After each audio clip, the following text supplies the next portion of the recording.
Masters. Hi friends. అందరికీ ముందుగా నా యొక్క హృదయపూర్వక నమస్కారాలు తెలియచేస్తున్నాను. స్వాధ్యాయం బుక్ రీడింగ్లో భాగంగా యోగులతో నా ఆత్మకథ పుష్పప్రకాష్ అత్యం గారిచే వ్రాయబడినటువంటి పుస్తకం నుంచి ఎంతో చక్కటి జ్ఞానాన్ని తీసుకుంటున్నాం కదా. సో మరి ఈరోజు సెక్షన్ స్టార్ట్ చేసుకునే ముందు చక్కగా ధ్యానంలో ఉంటూ ఈ జ్ఞానాన్ని తీసుకోవాల్సిందిగా అందరినీ మనస్ఫూర్తిగా వేడుకుంటున్నాను.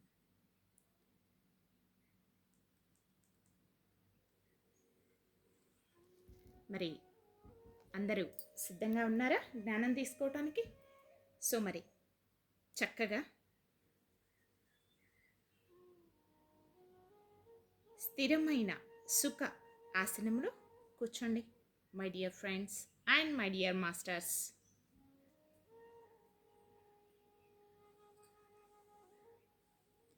వేళ్ళల్లోకి వేళ్ళు పెట్టుకోండి.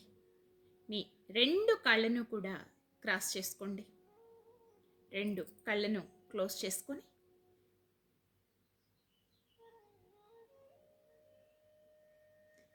వెన్నుపూస నిఠారుగా ఉంచి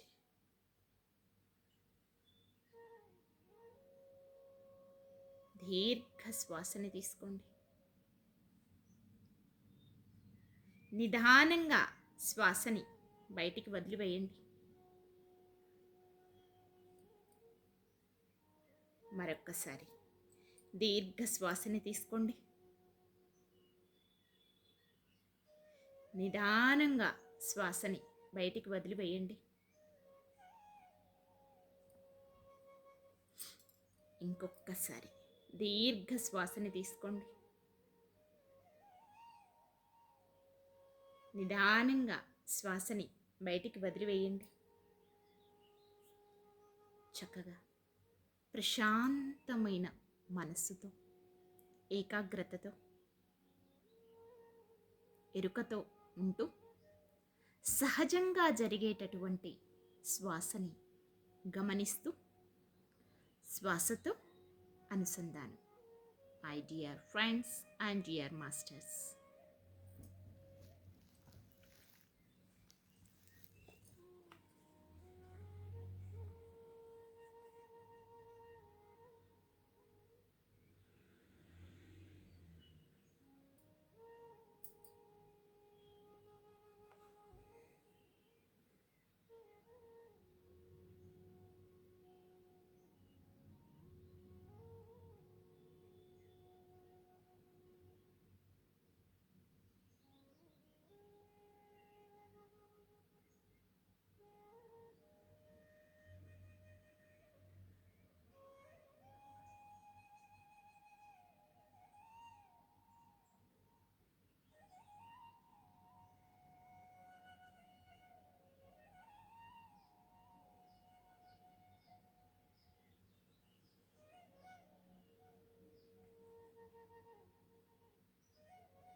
okay, my dear friends and my dear masters, చక్కగా ధ్యానంలో ఉంటూ ఈ జ్ఞానాన్ని తీసుకోవాల్సిందిగా మనస్ఫూర్తిగా వేడుకుంటూ సెక్షన్ స్టార్ట్ చేస్తున్నాను.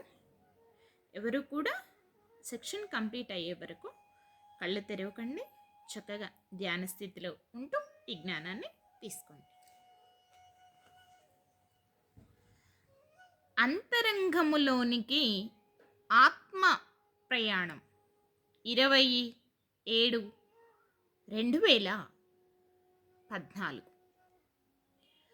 అమాయకమైన బాలాత్మకు ఎంతో తెలపాలని చేయి పట్టి దిద్దించి నీవిలా చెయ్యాలని చూపించినా కూడా అర్థం చేసుకోలేని తన బిడ్డను గురి తెలిసిన గురువు దగ్గరకు పంపించి గురువు చెప్పితే నోరు విప్పుతుందని తల్లి ఆత్మకు ఆశ. ఎంత చూపించినా నాకేదో ఇంకా తెలుసుకోవాలని ఆలోచనలే. అంతర్లోకాలకు పంపించి తెలుసుకో, అంతర్భాగాలలోని ఆత్మ యొక్క ఆలోచనలు నిరంతరం ఇలా సాగుతూ లోకాలలోకి వెళుతున్నాను. ఈరోజు పొద్దున్నే 7:30 క్రింద పడ్డాను. అందులోనూ ఆదివారం. చెవి నుంచి, ముక్కు నుంచి, నోటు నుంచి రక్తం పోయింది. మా వారికేమో దిక్కుతోచక కూర్చున్నారట. కింద వాళ్ళు, పక్కవాళ్ళు వచ్చారు. ఎంతో ఎరుక తేవాలని చూస్తున్నారు. కానీ నేను శరీరం వదిలి ఇంటి కింద భూభాగాన ఉన్న నీటిలోనికి వెళుతూ ఉన్నా. బయట ప్రపంచం నాకు తెలియదు. నీటిలో ఉన్న రకరకాలైన జీవులను, రకరకాల చెట్లలో ఉన్న ప్రాణులను చూస్తూ పోతూ ఉన్నాను. చిన్న మెదడుకు అతుక్కున్న కారణ శరీరంతో కింద వరకు పోతూ ఇవన్నీ గమనిస్తూ ఉన్నాను. 3 నెలల ముందే నిదురలో నా చెవిలో నీరు నిండి ఉండేది. మెలకువ వస్తే ఏమిటి చెవిలో ఇంత నిండుగా నీరు ఆనుకొని పడుకుంటే, నిదుర లేచిన తరువాత ఏమీ జరగలేదు. ఎందుకు అనుకున్నాను. శరీరానికి ముందే ఎంతో శిక్షణ ఇస్తూ పూర్ణాత్మ ఎలా జాగ్రత్త పరచాలో అలా జాగ్రత్త పరచటం చూస్తున్నాను. మధ్యాహ్నం 12 గంటల ప్రాంతంలో డాక్టర్ దగ్గరికి తీసుకుపోయారు. అక్కడ డాక్టర్ ఇలా అలా నా తలను కదిపారు. నీ తలకు ఓపెన్ సర్జరీ చెయ్యాలి, కానీ ట్రీట్మెంట్ ద్వారా బాగు చేయటానికి సాధ్యమైనంత వరకు ప్రయత్నిస్తాను అని తలను కదిపారు. అప్పుడు నాకు కొద్దిగా మేలుకువ వచ్చింది. నాకేమైంది అని ఆలోచన వచ్చే లోపలే ఆస్ట్రల్ మాస్టర్స్, కాంతి దేహాలతో నీకు బయట పని లేదు, అంతా మేమే చూసుకుంటాము అంటూ కొంతమంది నా చుట్టూ చేరి కాంతి తీగలను తల కుడి భాగంలో ఇలా అలా తిప్పివేసి ట్రాన్స్ఫార్మ్ చేస్తుండగా నేను ఇంకా లోనికి వెళుతున్నప్పుడు నాకేమైంది అని వీళ్ళు ఇలా అంటున్నారు అనుకున్నాను. వెంటనే నా పని పూర్తి కాలేదు. నేను గురువు గారికి ఇచ్చిన మాట ఇంకా తీరలేదు. ముందు క్యాసెట్ చేయమన్నారు. ఆర్థిక ఇబ్బందుల వల్ల చేయలేకపోయాను. ఇప్పుడు పుస్తకం రాద్దామంటే మీరు ఇలా తీసుకొని పోతున్నారే అనుకున్నా. సేవ నేను చెప్పాను కదా! 2016వ సంవత్సరములో 5వ డైమెన్షన్ నాలెడ్జ్ తీసుకుంటాను అని. అయినా నా గురువు ఎక్కడున్నారు అనుకుంటూ ఉండగానే పత్రి గారి కాంతి శరీరము అక్కడ కనిపించి ఒక ముగ్గురిని చూపించి సైగల ద్వారా ఈ శరీరం జాగ్రత్తగా తీసుకువెళ్ళండి అన్నారు. గురు రక్షణ ఎలా ఉంటుందో చూస్తూ వారిని గమనిస్తూ వెళ్తూ ఉన్నాను. నేనెంతగా పెరుగుతూ ఉన్నానో వారు అంతే పొడవుతో ఇరుప్రక్కల ఇద్దరూ ఉంటూ ముందు ఒకరు ఉండి సినిమాలోలా తీసుకొని వెళుతున్నారు. వారి చేతులలో వింతైన కాంతులలో వింతైన కాంతులలో కట్టెల లాంటివి పట్టుకొని ఉన్నారు. కొద్ది దూరం వెళ్ళామో లేదో ఎంతో మంది యోగులు వారి దివ్యనేత్రం ద్వారా కాంతిని ఈ మెంటల్ బాడీకి ప్రసారం చేస్తూ యోగ స్థితిలో ఉండటం చూశాను. వీరంతా ఎవరో అనుకున్నా. కొందరు యోగులు నీ శరీరం రక్షించటం కోసం ఎలా తపిస్తున్నారో చూడు అని వినిపించింది. వారి జాలి చూపులకు నాలో కొన్ని కదలికలు జరిగాయి. ఈ శరీరానికి ఇంత రక్షణ ఉందా అనుకున్నాను.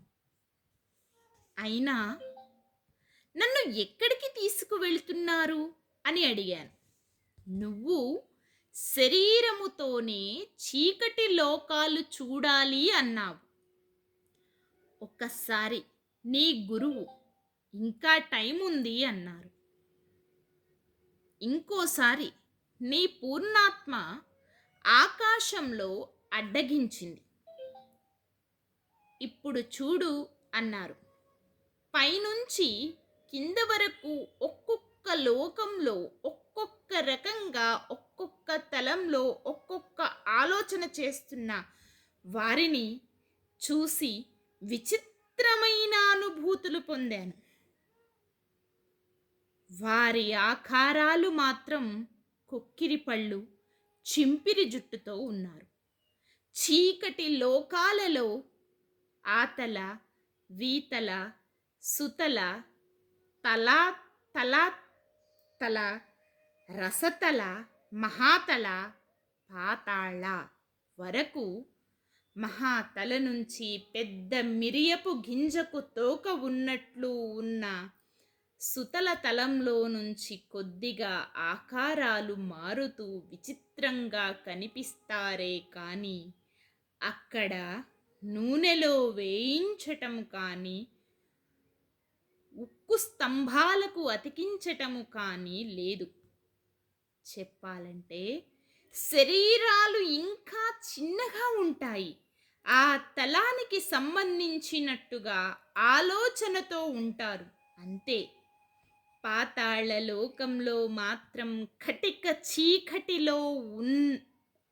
చీకటిలో మన కన్ను తప్పితే వేరే ఏమీ ఉండదు. ఇవన్నీ చూసేటప్పటికి 4 రోజులు పడుతుంది. భూతలం చీకటి తలాలకు ఎంతో భిన్నంగా ఉంది.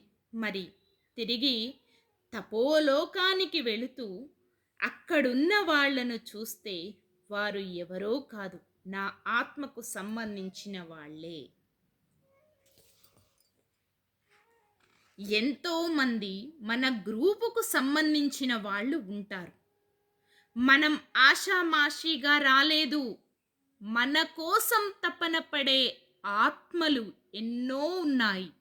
ఇక్కడ నేర్చుకున్న జ్ఞానంతో వారికి కూడా సంబంధం ఉంది. కేవలం నేను ఒక్కదాన్నే అనుకోకు. నీ చుట్టూ రక్షణగా మేము ఎప్పుడూ ఉంటాం. నువ్వు ఎక్కడ ఎంత నేర్చుకుంటావో ఆ సమాచారం ఎప్పటికప్పుడు అందుతూ ఉంటుంది అన్నారు వారు. అక్కడ చూస్తూ ఉంటే అందరూ రకరకాల యోగాసనాలలో ఉన్నారు. నీకు జ్ఞానం టెలిపతి ద్వారా అందజేయబడుతుంది అన్నారు. మరి నా శరీరం మంచం మీద ఉండటానికి కారణం నాగా మాస్టరే కదా. ఎన్నో విషయాలు తెలుపుతూ ఈ విషయం ఎందుకు తెలియచేయలేదు? నాకు తన పైన కోపంతో ఉంది అన్నాను. నీ పైన నువ్వే కోపం తెచ్చుకుంటే ఎలా అన్నారు. నేను వారి మాటలకు ఏమీ జవాబు చెప్పకుండా ఉండిపోయాను. నేను ఉన్న గ్యాలక్సీ ఒక లింగాకారం కనిపిస్తూ ఉంటే అక్కడకు వెళ్ళి చూస్తున్నాను. పక్కన ఉన్న వాళ్ళు లోనికి తొంగి చూడు అన్నారు. అది ఒక కాంతి క్రిస్టల్. దగ్గరికి వెళితే అక్కడ దానిలో కూడా నా రూపమే ఉంది. అయితే నేను వచ్చిన లోకమనే భూతలంలో ఉన్న నా శరీర భాగాన నా తలలో ఉన్న చిన్న మెదడుతో ఆ తలానికి సంబంధించినవి తప్ప పాతాళలోకం గురించి ఏమీ ఆలోచించే స్థితి ఉండేది కాదు. ఇదంతా ఒక పక్కన చెవిలో ఉపదేశంలా వినిపిస్తూ అంతా చూపిస్తూ చెబుతూ ఉంటే నాకు కృష్ణుడు అర్జునికి ఉపదేశిస్తున్నట్లుగా అనిపించింది. బాహ్యంగా శరీర బంధాలను చూపిస్తున్నారు.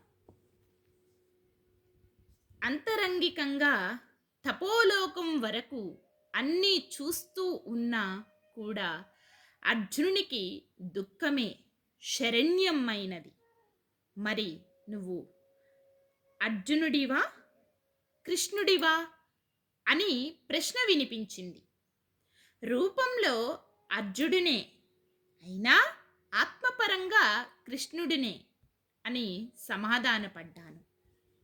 నా శరీరానికి ఎప్పుడూ వెన్నంటే ఉండే ఆత్మ ఇప్పుడు ఎందుకు అడ్డుపడలేదు? ఇలా జరగటానికి కారణం ఏమిటి? తన పైన చాలా కోపం వచ్చింది.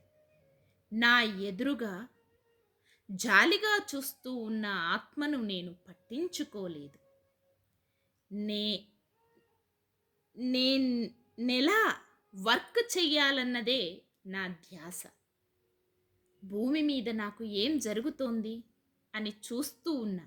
సరే అయితే రెడీగా ఉండి చూడు అన్నారు. చూస్తూ ఉంటే 5వ రోజు నాకు తలలో నొప్పి విపరీతమై సహస్రారములో చిన్న మెదడులో చెప్పలేనంతగా నొప్పి వచ్చింది. అది ఏమీ నీకు సంబంధము లేదు. ఒక్కసారి నీ ఎదురుగా ఉన్న ఆత్మను చూడు. నీకు ఇన్ని రోజులు గైడెన్స్ ఇస్తూ నీ ఆరా చుట్టూ తనను తానుగా ఎంతో జాగ్రత్తలు తీసుకుంటూ ఉంటే నువ్వు ఇలా దూరంగా ఉంటూ అంటే ఎలా అన్నారు? దూరంగా ఉండు అంటే ఎలా అన్నారు? నీకు నాకు నా లోకంలో లింగ రూపంలో ఉన్న క్రిస్టల్ నుంచి నీకు చలిగా తట్టుకునే శక్తి కావాలిగా అనే లోపే అయితే నేను ఎక్కడున్నాను అనుకున్నాను.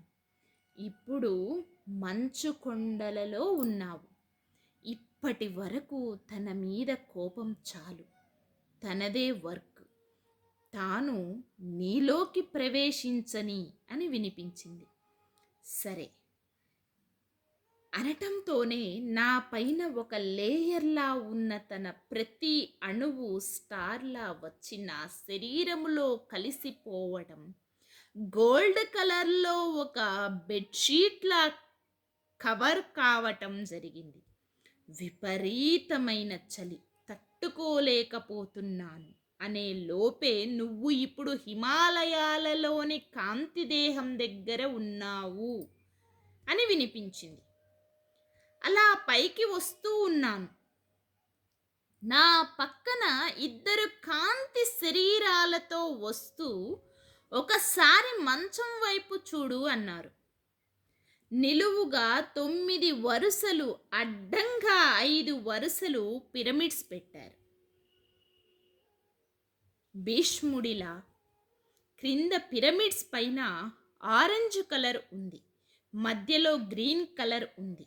దానిపైన శరీరాన్ని పరుండబెట్టి ఇప్పుడు నీ బొడ్డు బాగాన గమనించు అన్నారు. అలా చూస్తూ ఉంటే నా పైన ఒక బ్లాక్ రింగ్లా తిరుగుతూ ఉంది. దానిపైన చూడు అన్నారు. పిరమిడ్ ఆకారంలో గోల్డ్ కలర్ ఎనర్జీస్ మిణుకుమంటూ ఆ బ్లాక్ పైన పడుతూ కొద్దిసేపటికి నాకు ఉన్న భౌతిక బంధాలు, కొన్ని పాశాలు తీసివేయబడ్డాయి. నా చుట్టూ ఒక కాంతి శరీరం తిరుగుతోంది. నా పైన ఒక పిరమిడ్ నెట్ ఉంది. దానిలో హనుమా మాస్టర్ ఎడమ పక్కన నా భుజం పైన చేతులు ఉంచి ఇక నీకు ఏమీ భయం లేదు, పడుకో అన్నారు. నాలో నేను ఈ శరీరాన్ని ఇంతగా పరీక్ష చెయ్యాలా? నేను మీరైనప్పుడు తెలియచేసే విధానం ఇదా? దివ్యనేత్రంలో చూపించకూడదా అనుకుంటూ పడుకున్నాను. ప్రపంచంలో కొన్ని ఆత్మలకు ధ్యానం పైన ఇంకా నమ్మకం రావాలంటే నేనిలా చూపాలనుకున్నాను అంది ఆత్మ. నేను బెడ్ మీద ఉన్నంతసేపు అమ్మ కావాలి అన్న ఆలోచనే అంతరంగములో అయితే పూర్ణాత్మ కాంతులతో ఉండాలి.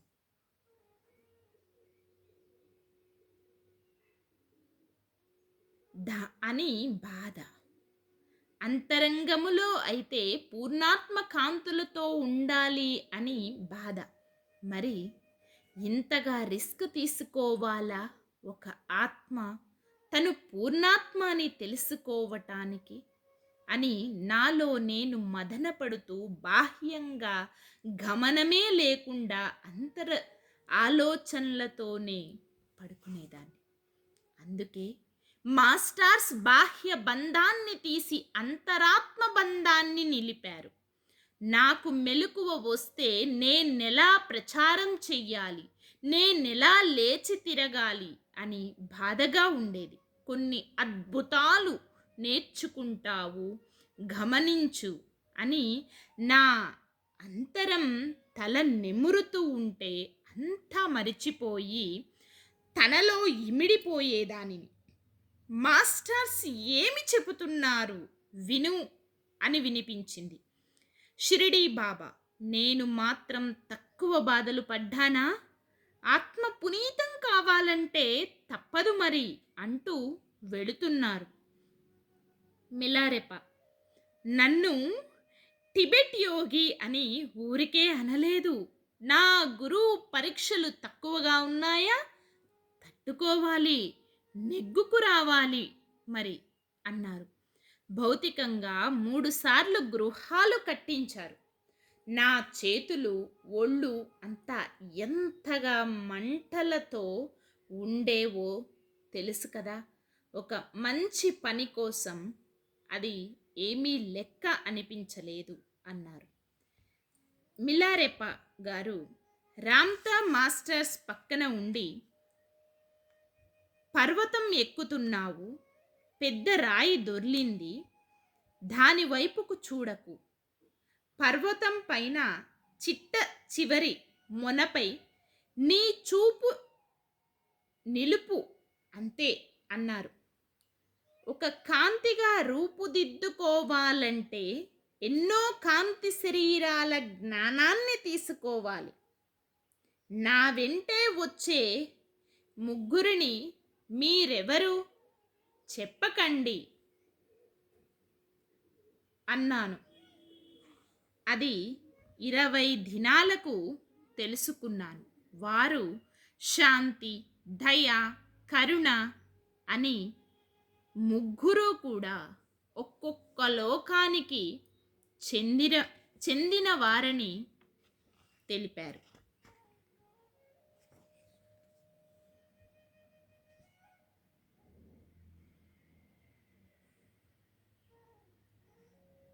నా బెడ్ మీద ఉన్నంతసేపు దివ్యనేత్రంతో ఉన్నానని తెలియదు. నా రూమ్లో మొత్తం అనేక కిక్కిరిసిన ఆత్మలు కనిపించేవి. నేను లేస్తే ఎదుటి మనిషిలో పైనుంచి 3 రూపాలు కనిపించేవి. వీటిని నేను ఎలా అర్థం చేసుకోవాలి అనుకుంటే, అనాహత, ఆజ్ఞా చక్రాల వరకు ఉన్న 3 శరీరాలను చూశాను. ఒక మాస్టర్ ఇలా అన్నారు: స్వశక్తి మీద, తమ అంతరంగాలలో దివ్యత్వం మీద ఆధారపడటమే కాక దేవతలతో సంబంధం కలిగి ఆత్మను తెలుసుకున్న వారంతా ఆత్మను తెలుసుకున్న వారంతా కూడా దేవతలే. నీ అంతర్మార్గదర్శకులతో కలిసి మాయా ప్రపంచంలో నుంచి బయటికి వచ్చే సమయం ఆసన్నమైంది. కొన్ని దుష్ట శక్తులను కలిగించుకునే విధానం రావచ్చు. తెలియని స్థితిలో మృత్యు సమానమైన ప్రమాదకరమైన అనుభవాలుంటాయి. ఆత్మలోకంలోకి వెళ్ళే యోగుల శరీరాలకు అదే మార్గం కావచ్చు. నాలో నాకే ఎంతో బాధ ఏమిటో తెలియదు. ఇది మాయా ప్రపంచం అనుకున్నానే. ఇది మహిమగల ప్రపంచం. అందుకే గురువుగారు అంటూ ఉంటారు, భూలోకం ఒక పాఠశాల. నేర్చుకోవటానికో నేర్పించడానికో ఏదో ఒక కర్మను తీసుకొని వస్తుంటారు అని. నిజమే కదా. కారణం లేనిదే భూమి మీదకు రాము. 14 రోజులు హాస్పిటల్లో ఉన్న నేను 12వ రోజు అనుకున్నా, ఎవరైనా మాస్టర్స్ వచ్చి ఉంటే బాగుండును అని. నేను పితామహ అని మల్లికార్జున సార్ని అంటుంటాను. వారు వచ్చారు. ఇంత బాధ ఏమిటి సార్, నాకిది అవసరమా అన్నాను. మీరు పూర్ణం ఎందుకు ఆలోచిస్తారు? ఇంకా మీ అంతట మీరు భౌతికంగా నేర్చుకోగలరు అన్నారు. ఇంకా రుద్రయ్య స్వామి వచ్చి కొద్దిసేపు కళ్ళు మూసుకుని నమస్కారం పెట్టారు. వారి పక్కన కాంతి శరీరం చూశాక సంతోషపడ్డా. నాలో నాకే తెలియని మార్పులు జరుగుతూ ఉన్నాయి అని. నాకు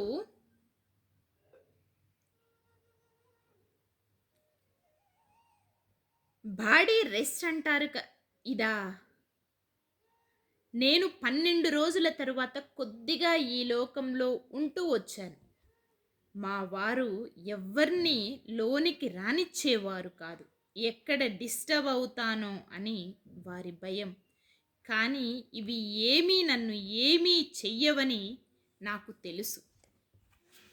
నా ఆలోచన విధానం వేరుగా ఉండేది.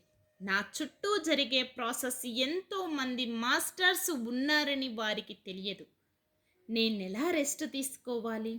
చెవులు ఏమాత్రం శబ్దం భరించవు. కళ్ళు చూస్తే నాలో హార్ట్ భాగం నుంచి తల వరకు 3 రూపాలు కనిపించేవి. నా పక్కన కాంతి రూపం ఉండి ఇది అంత గమనిస్తూ ఉందని తెలుసుకుని ఏమీ చెయ్యలేకపోతున్నానే అనే బాధ. ఆత్మశక్తి ఉందిగా అని చూస్తూ ఉండిపోయా. శరీరపరంగా తిన్న తరువాత పడుకునే లోపు వాంతి, కూర్చుంటే లేచేటప్పుడు తల తిరుగుతుంది. ఎలా అనుకున్నాను? పత్రి గారేమో నువ్వు గ్రేట్ అంటారు. ఇదే నా గ్రేట్? దిక్కు తోచని స్థితిలో ఉన్న నాకు ఆలోచన వస్తూనే నీకు అన్నీ మేమే. నిన్ను ఎలా కాపాడాలో మాకు తెలుసు. నువ్వు ఆత్మపరంగా ఇష్టపడే వారి దగ్గరికే పోతావు. నిన్ను ఇష్టపడే వారే నీ దగ్గరికి వస్తారు. నువ్వు మాత్రం ఆత్మ దృష్టితోనే ఉండు. నీకు సేవ చేసే వాళ్ళంతా గత జన్మల కోరిక మీదనే వస్తారు. నువ్వు మాత్రం వారికి జ్ఞానాన్ని పంచు అని వినిపించింది. ఇలాంటి కోరికలు ఎవరికి ఉన్నా మైండ్ పరంగా తీసేసే శక్తి కూడా మన దగ్గరే ఉందని తెలుసుకుని వారికి ఆ విజ్ఞానం అందేలా పూర్ణాత్మలకు తెలియజేయమని కోరుకున్నా. ఇంకా ఎవరికైనా ఇలాంటి జ్ఞానం అందాలి అనుకుంటే ఇలాంటి సేవ నాకు వద్దు అని సాయంకాలం అనుకున్నాను. రోడ్డు బాగుంది కనుక బెంగళూరులో ఉన్న మా మూడో అన్నయ్య వాళ్ళ ఇంటిలో ఉంచాలనుకున్నారు మావారు. అంతకన్నా మార్గమే లేదు. అక్కడే జాగ్రత్త. ఈ శరీరానికి అనుకున్నాను. రాత్రి 8 గంటలకు మా వారితో డాక్టర్ ఏమాత్రం అదుర్లు ఉండకూడదు, జాగ్రత్తగా తీసుకువెళ్ళండి అన్నారు. టైంకి ఏదో కొద్దిగా తినటం, ధ్యాన నిమగ్నమై ఉండటం ఇదే నా దినచర్య. గోడలు పట్టుకొని నడిచేటప్పుడు పక్కన స్లిప్ అవుతానో అనే భయం. నేను బళ్ళారి వచ్చేటప్పుడు కూడా నాకు ఎదురుగా 20 మందిని ఆస్ట్రాల్గా ఈశ్వరుడు పైలోకం నుంచి పంపారు. నాకు మాస్టర్స్ పట్ల చాలా కృతజ్ఞతాభావం కలిగింది. నేను బెడ్ మీద ఉన్న వాళ్ళ ఇంటిలో ఉన్నంతసేపు నాకు ఎలాంటి ఆటంకము ఉండేది కాదు. రూమ్లోకి బయటి విషయాలు వినపడేవి కాదు. బాగా ధ్యానం చేస్తూ పైలోకాలకు వెళ్ళేదానిని. నా గ్రహానికి దగ్గరలో ఉన్న ఇంకొక గ్రహవాసి బాలకృష్ణ గారి కాంతి దగ్గరికి వెళ్ళినప్పుడు నేను చెయ్యాలనుకున్న పని మీ ద్వారా జరుగుతుంది, చాలా సంతోషం అన్నాను. మీరేమిటి, నేనేమిటి, భూమి మీద అందరూ కలిసి పని చెయ్యాలి. మా చేత చెప్పబడింది, నీ చేత చెయ్యబడింది అన్నారు. నిజమే, మనమంతా నక్షత్ర వాసులమే. Okay my dear masters and my dear friends, ఇదండి మరి ఈరోజు సెక్షన్. చాలా అద్భుతంగా ఉంది కదా అమ్మవారి యొక్క జర్నీ. సో దీని ద్వారా మనం కూడా ఎంతో జ్ఞానాన్ని తీసుకుందామని నేను అనుకుంటున్నాను. సో మరి సెక్షన్ క్లోజ్ చేసే ముందు చక్కగా 1 నిమిషం పాటు ధ్యానం చేస్తూ సెక్షన్ని క్లోజ్ చేసుకుందాం. ఎంతో ఎరుకతో శ్వాసతో అనుసంధానం అవ్వండి my dear friends and my dear masters. ఇప్పటివరకు విన్న జ్ఞానం అంతా మన యొక్క శరీరంలోని ప్రతి అణువు పరమాణువులో కూడా నింపుకుందాం.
My dear masters and my dear friends, ధ్యానం కంటిన్యూ చేసేవాళ్ళు చేయండి.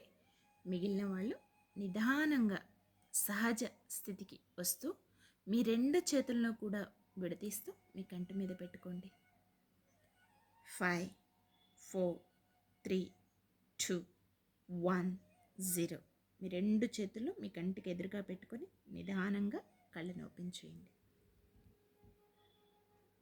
Okay my dear masters and my dear friends, ఇంత అద్భుతమైన శిక్షణ జరగటానికి సహకరించిన అందరికీ అన్నింటికి నా యొక్క హృదయపూర్వక నమస్కారాలు తెలియజేస్తున్నాను.